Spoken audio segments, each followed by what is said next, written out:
ഈ വരുന്നതാണ് അഞ്ജലി, ആറ്റിറ്റ്യൂഡ് അഞ്ജലി.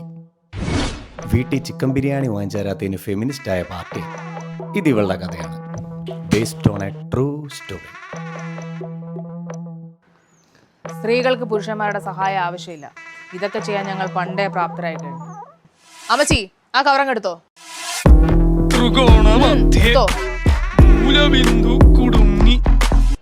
നമ്മൾ ഒരിക്കലും ബ്യൂട്ടി പാർലറിൽ പോകരുത്. ഒരു സ്ത്രീയുടെ സൗന്ദര്യം എന്ന് പറയുന്നത് അവളുടെ ആറ്റിറ്റ്യൂഡാണ്.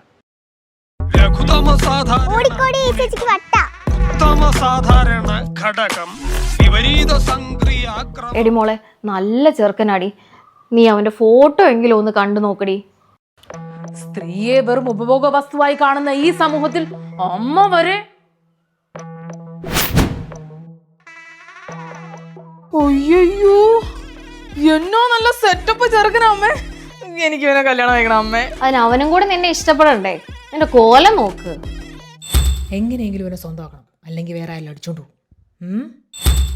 ബ്യൂട്ടി പാർലറിൽ പോയാലോ? വേണ്ട, എൻ്റെ ആറ്റിറ്റ്യൂഡിനെ ബാധിക്കുന്നു. Yes, idea, aesthetics, grace aesthetics.